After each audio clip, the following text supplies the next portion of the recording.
The holiday has been marketed as this thing where you come together with your family, you eat, you laugh, you're merry, ha ha ha ha. However, if you've been on the internet for the last couple of years, you hear people are going no contact with their parents. People do not like their family members like that. They do not like their sisters. They do not like their siblings, and even some friends. People are cutting other people out of their life that is just there to take up space. If people are not there to actually invest, but they're just there to occupy space, those people are gradually being cut off of some individual lives. So don't feel like because you are left out, it means something. Hello and welcome to Kitchen Table Advice. My name is Paola and I am the host of this podcast. This podcast is a safe place where you can ask for any advice you want. It can be relationship advice, both platonic or romantic, career advice, or life advice. I wanted to create a safe place where you can ask for your advice without fear. My purpose here is to serve as a guide and give you a different perspective for you to eventually both find your purpose in life as well as your voice. As a reminder, every name will be anonymous and your identity will always be kept a secret. This is not professional advice and I am not a licensed therapist or psychologist. Just think of this as advice you would get from a close friend on a kitchen table. So, let's begin. Hello, my wonderful gems. How are you? I hope you're doing amazing. If you're a returning gem, welcome back. If you're new here, hello, how are you? Make sure you subscribe to the vibe, and if you like what you're listening to, then please feel free to like and subscribe to the channel. Okay, so this will be another story about the holidays, so we're just gonna jump in. The title of the story is FOMO During the Holidays. Okay, she did not disclose her age, so I guess we'll just figure it out as we read.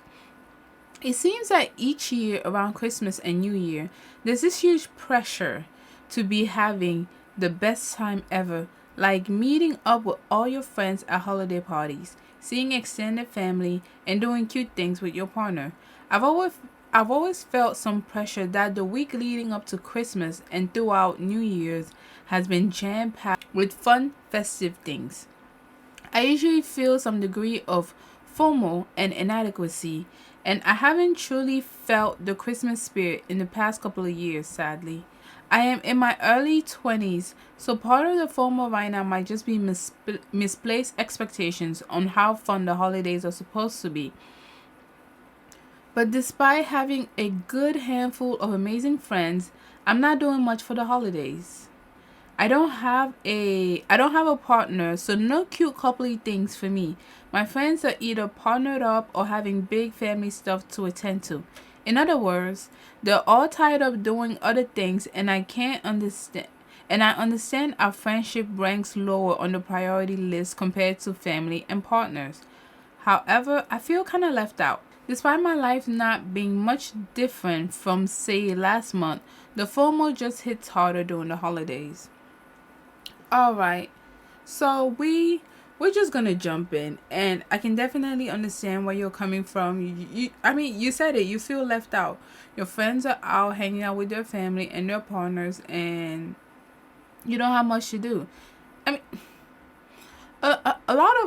for a lot of people, the holidays are actually a very anxious time because there is this need to perform.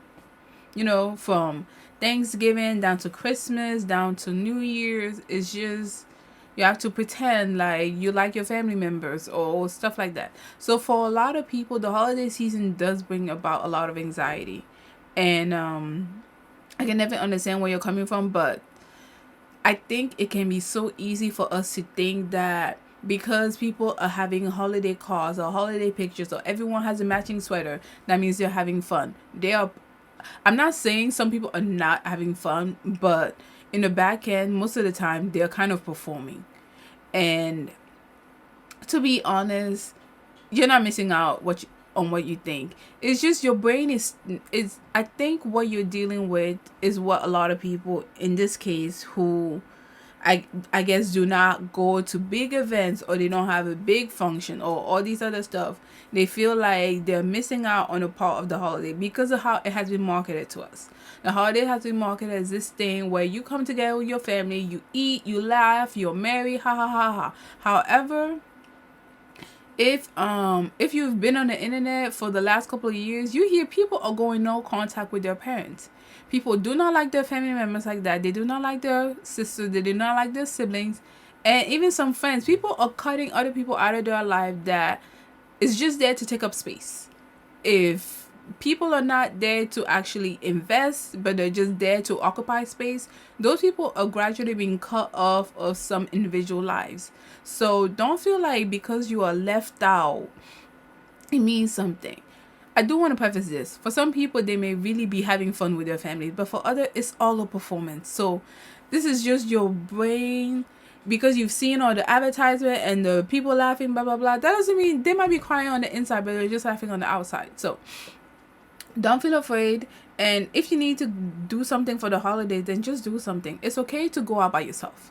I feel like, especially for people who are in their 20s, understand the developmental brain of a 20-year-old or someone in the early 20s is like communal. You want to have fun with your friends, and yes, you want that partner and all of that, because that's what we're advertised. Like in your 20s, find a girlfriend, find a boyfriend, have a good set of friends, and you just live life, la vida loca.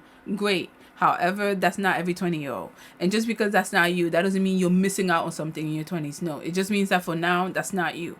And if you need to do something, you don't have to wait around for you to have a partner to eventually do this, or for you to have a set of friends to eventually do this. Just do it.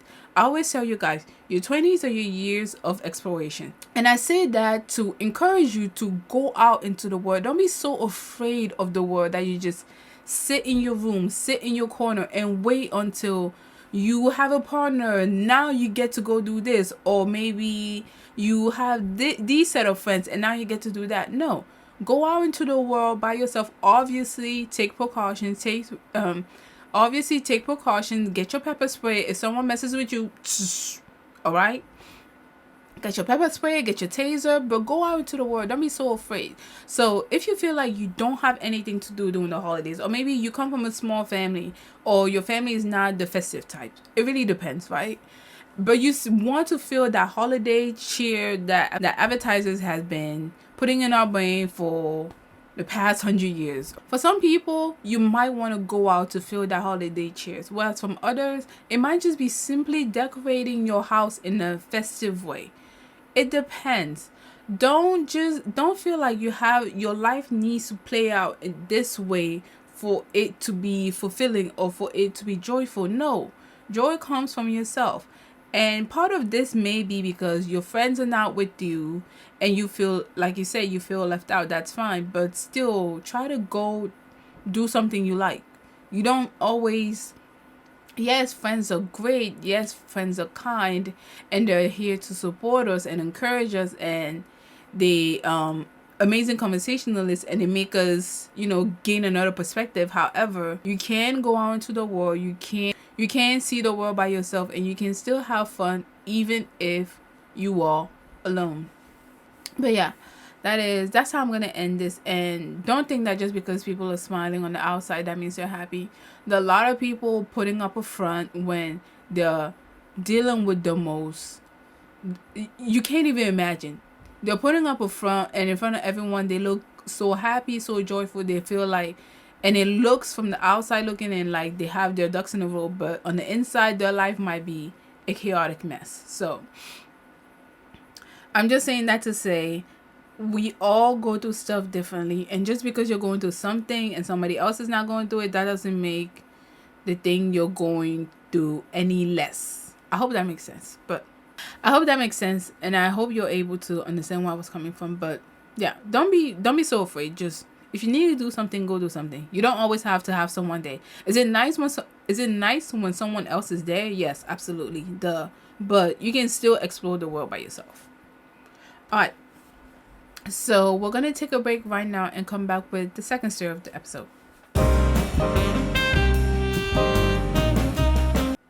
Alright, so we are back with the second story of the episode, and the title is, How Should I Tell This Woman That Her Husband Has Been Blocking Me on and off social media over the last 10 years? Let's just jump in. Oh gosh, I guess we stepped out of the holiday cheers. So, I went on 2 dates with this guy when I was 18 and he was 23. We didn't really get physical, and one night he messaged me drunk and told me he loved me. I ended it because it was weird to say that after such a short amount of time, and I didn't feel the same way. I haven't spoken to him since. He ended up marrying a girl I went to high school with who is a few years older than me, and they have 2 kids. Over the years, he has followed me, unfollowed me, blocked me, followed me again multiple times since he's been married. I thought it was weird, but chalked it up to him making new accounts, or maybe it was a mistake. No, he is stalking you. Anyways, okay. Maybe a mistake. Or thought it was his wife doing it. What? Well, recently, in the same 24-hour period, he tried to follow me again and I didn't respond. Then he blocked me. Then he tried to follow me again. I ended up messaging him to see what the heck was going on, and he says it's not very exciting. From time to time, I think about messaging you, but only get the guts or the ID. Okay, I don't give a attitude to do it when I'm drunk. And last night was such a case. I wasn't following you back. And thus came about the back and forth LOL. I asked what is it he has to say, and he responds, I'm glad you're not amused, LOL. Why does he keep saying LOL? This is not funny. You know what? If I'm being honest, I'll probably say if you don't stop it, there's a good chance I'm going to actually message you the next time I'm drunk. And there's no telling what I'll say. So keep me on block at your own risk. This man is threatening you. This is not where I thought this was gonna go. What the heck is wrong with these people? Which I didn't even block him, but I am going to. Okay, thank goodness. It's not some great important thing I have. He says it's not some great important things I have to say. It's simply just shallow, physical, drunken, wanna hit you up, nothing more. LOL. Wait, he's 33. This is bogus. I didn't respond after that message. I've recently been through a divorce and personally, I would want to know if my husband was doing this. Then again, they have 2 kids. He didn't really say his intentions and he never actually acted on them. I'm not sure if I should tell his wife or not, but he might be doing it to other women. Like I said, I would want to know, and it honestly creeps me out because it was 2 dates 10 years ago. I'm definitely blocking him after this, but I wasn't sure how or if I should tell his wife. Wow.